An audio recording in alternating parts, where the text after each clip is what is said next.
पहलगाम में जो कुछ भी हुआ वो इतना कायराना था कि उस मंजर को जब भी याद करते हैं तो सीने में खौफ और आंखों में आंसू आ जाते हैं। क्योंकि जिस तरह से अब तक आतंकवादियों ने कभी सैन्य बल कभी सुरक्षा बलों को निशाना बनाया था, लेकिन इस बार तो मासूम लोगों को नहीं छोड़ा। और ऐसे में हर किसी की डिमांड ये है कि प्रधानमंत्री मोदी कोई बड़ा एक्शन ले और भारत पाकिस्तान के खिलाफ कोई तगड़ा एक्शन ले। और कहीं ना कहीं गाये बिगाए छोटी मोटी शिकायतें आ रही है कि बातें हो रही है अभी, लेकिन एक्शन नहीं हो रहा। इन सभी मुद्दों पर बात करने के लिए मेरे साथ भारतीय जनता पार्टी के वो रीढ़ की हड्डी बनने वाले नेता कार्यकर्ता हैं जो किसानों से लेकर पिछड़े समाज से लेकर सबके लिए बहुत तबीयत से काम करते हैं। राम अवतार मीणा जी, सर बहुत बहुत स्वागत है आपका। नमस्ते। पहलगाम में जो दिल दहलाने वाला कांड हुआ उसके बाद हर कोई चाहता है मोदी जी बड़ा एक्शन ले। क्या कहना है आपका, कब होगा वो एक्शन? जी वरुण जी, अभी जो घटना देश के अंदर हुई है 2014 से लेकर जब से मोदी जी इस देश में प्रधानमंत्री बने हैं तब से लेकर आज तक ऐसी दर्दनाक घटना नहीं हुई जो ये घटना 22 तारीख को हुई। और इस घटना ने पूरे देश के, मैं तो कहूं देश से भी बाहर विदेशों तक पूरी दुनिया को हिला करके रख दिया। पर्यटक के रूप में हमारी कश्मीर घाटी कुछ समय से बिल्कुल शांति प्रिय थी और वहां पर्यटकों का जाना, उधर उस क्षेत्र में पर्यटकों का लगातार बढ़ना वहां के लोगों के लिए सुकून था और वहां के लोगों को रोजगार मिल रहा था। वहां के लोगों को अब शांति बहुत अच्छी लग रही थी। लोग, देश विदेश के लोग कश्मीर घाटी में जाने के लिए निर्बाध रूप से शुरू हो गए थे। लेकिन इस घटना ने जिस तरीके से लोगों की आंखों में आंसू ला दिए, ऐसा मंजर जो किसी जमाने में देखते थे वो मंजर वापस देख करके हमारे देश के अमन चैन को जिन गद्दारों ने, जिन आतंकियों ने कष्ट पहुंचाने का प्रयास किया है, उनको किसी भी सूरत में मुझे पूरा विश्वास है देश के प्रधानमंत्री जी नरेंद्र मोदी जी छोड़ेंगे नहीं। वो बहुत बड़ा मैं ताकत के साथ में, विश्वास के साथ में कह रहा हूं कि बहुत बड़ा एक्शन लेने के मूड में है और वो एक्शन बहुत जल्दी होने वाला है। मोदी जी इस देश के 140 करोड़ लोगों के नायक हैं, इस देश के नायक है और मैं तो कहता हूं इस देश के नहीं पूरी दुनिया के नायक है।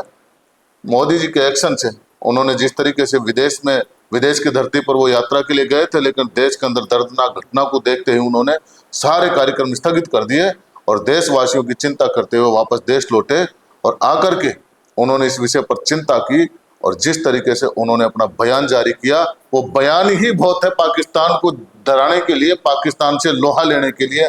वो बयान ही ऐसा बयान है जिसमें समझदार लोगों को कुछ कहने की, कुछ बोलने की या कुछ सुनने की जरूरत नहीं है। उस बयान को, मोदी जी के बयान को जिन लोगों ने सुन लिया, उसमें मोदी जी की आंखों के अंदर, मोदी जी के चेहरे के भाव से लग रहा है कि मोदी जी इस देश के अंदर बहुत बड़ा एक्शन पाकिस्तान के खिलाफ, वहां पल रहे आतंकवादियों के खिलाफ, दुष्ट लोगों के खिलाफ लेने वाले। हालांकि सिंधु जल समझौता रद्द करके और जो भी दूसरे एक्शन उठाए हैं उसको करके पाकिस्तान की पूरी तरह से, पाकिस्तान में डर तो बन ही गया है।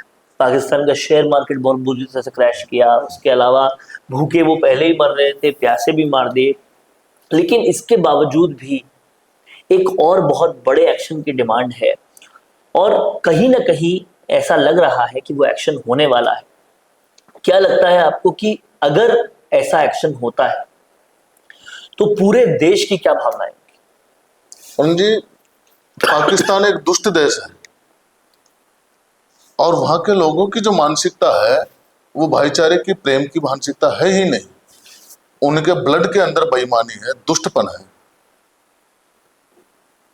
हमने पाकिस्तान को कई सारे अवसर दिए थे और कई बार भारत ने पंचशील के सिद्धांतों का पालन किया, भाईचारे का पालन किया, विश्व बंधुता का नारा दिया और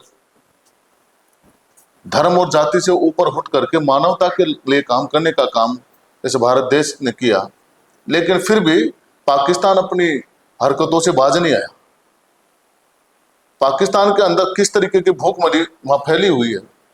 आटा वहां पर 150 रुपये किलो मिलता है, वो अन्न खाने के लिए तरस रहे हैं, मोहताज हो रहे हैं। वहां भाईचारा नहीं है, वहां आपस में लोग झगड़ते हैं, वहां खुद देश के अंदर भाईचारा नहीं है। दुनिया के अंदर वो नहीं चाहते कि वो दुनिया के अंदर भी भाईचारा स्थापित हो। हिंदुस्तान जिस तरीके से पाकिस्तान की हरकतों को देखते हुए, उसे माफ करते हुए आगे बढ़ रहा है, वो चाहता है जिस दिन हिंदुस्तान चाहेगा उस दिन पाकिस्तान को पूरे को खत्म कर सकता है। लेकिन हिंदुस्तान के लोग, हिंदुस्तान के सरकार, हिंदुस्तान के माननीय प्रधानमंत्री जी, वो चाहते हैं कि ये अपने हिसाब से सुधर जाए तो ठीक है।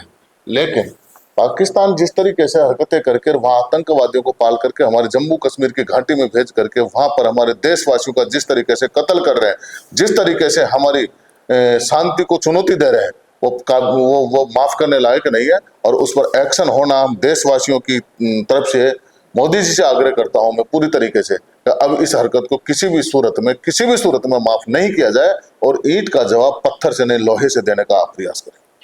3 महीने शादी को हुए किसी के, कोई नया घूमने गया था। हमारे राजस्थान की भी एक पूरी फैमिली व्यथित है इस पूरी बात से, और सैकड़ों आंसू लोग रो रहे हैं। ऐसे में हर उम्मीद ये है कि उन आंसुओं का बड़ा बदला लिया जाए, बहुत बड़ा बदला लिया जाए। ये सत्य है वरुण जी, मोदी जी ने जिस तरीके से अपने बयान दिए थे उसी से मुझे एहसास हो रहा है और दुनिया को एहसास हो गया कि मोदी जी ने एक एक हिंदुस्तानी की आंख से जो आंसू निकला है, जिन्होंने कोई अपने कोख से पैदा किए बच्चे को खोया, जिस माँ ने अपने बेटे को खोया, जिस पत्नी ने अपने पति को खोया, जिस पिता ने अपने बेटे को खोया, जिस परिवार के जिम्मेदार व्यक्ति को खोया है, उसका बदला मोदी जी जरूर लेंगे। मुझे लग रहा है कि मोदी जी ने, मैं ये सार्वजनिक रूप से कह नहीं सकते, लेकिन हिंदुस्तान की फौज को अलर्ट कर दिया है, देश की सीमाओं को मुस्तैद कर दिया है, और जो भी हमारे रक्षा मंत्रालय से जुड़े हुए जो सूत्र हैं उनको सबको मजबूत किया है। और कुछ बड़ा करने के मोड में माननीय गृह मंत्री जी, प्रधानमंत्री जी, राष्ट्रपति जी कुछ, मुझे लग रहा है कि अब बहुत बड़ा जवाब पाकिस्तान को देने के, आतंकवादियों को देने के तैयारी में लगे। इसके अलावा डोनाल्ड ट्रंप का भी ट्वीट आ गया है कि हाँ, डोनाल्ड ट्रंप जी ने भी कहा, चीन ने भी हमको कहा, और भी जितने देश है, बहुत सारे जो दुनिया के अंदर बड़े बड़े देश है, इजराइल है, उन्होंने कहा। और उन्होंने अपने, मैं तो कह रहा हूँ कि उन्होंने अपने जितने भी लड़ाकू विमान है वो भारत को देने के तक के लिए कहा है, पूरी ताकत के साथ में भारत का साथ देने के लिए कहा है। जो अमेरिका कभी मोदी जी को अपने वहाँ वीजा देने के लिए नहीं तैयार था, आज वो पूरा सहयोग करने के लिए तैयार हो रहा। तो जिस तरीके से मोदी जी ने देश विदेश में जाकर के अपना भाईचारा स्थापित किया है, लोगों का दिल जीता है, विदेश के लोगों का, वहाँ की सरकार का दिल जीता है, उससे हमारा देश मजबूत हुआ है, उससे हिंदुस्तान की ताकत बढ़ी है, हिंदुस्तान के प्रति विदेशों का विश्वास बढ़ा है। और आज मोदी जी ने वो कर दिखाया कि जो भारत से नफरत करते थे वो लोग आज भारत के साथ हाथ मिला करके भारत को सहयोग करने के लिए खड़े हुए। ये मोदी जी की ताकत है, हिंदुस्तान की ताकत है।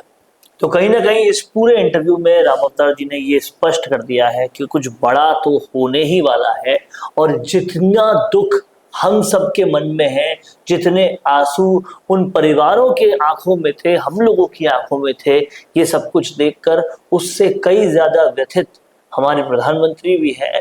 और वो अब कहीं ना कहीं एक रिजल्ट के तौर पे दिखेगा, क्योंकि बहुत सारी बातें कहने वाली नहीं होती, बिना कहे की जाती है, और वो बातें, वो एक्शन जल्द ही देखने को मिलेगा।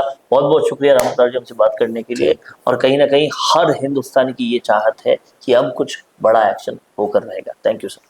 भारत का सबसे तेजी से बढ़ता हुआ डिजिटल न्यूज चैनल, जिसका परिवार 4,17,000 लोगों से भी ज्यादा बढ़ रहा है, वो संवाद न्यूज चाहता है हर जिले और हर राज्य में मीडिया पार्टनर्स। तो अगर आप बनना चाहते हैं संवाद न्यूज के पार्टनर्स, तो कांटेक्ट करें नीचे दिए गए नंबर्स पर। इसके अलावा अगर आप वीडियो एडिटर बनना चाहते हैं या फिर न्यूज इंडस्ट्री में बतौर इंटर्न सब सीखना चाहते हैं, तो संवाद न्यूज के जयपुर हेड ऑफिस में काम करने के लिए संपर्क करें स्क्रीन पर दिए गए नंबर पर।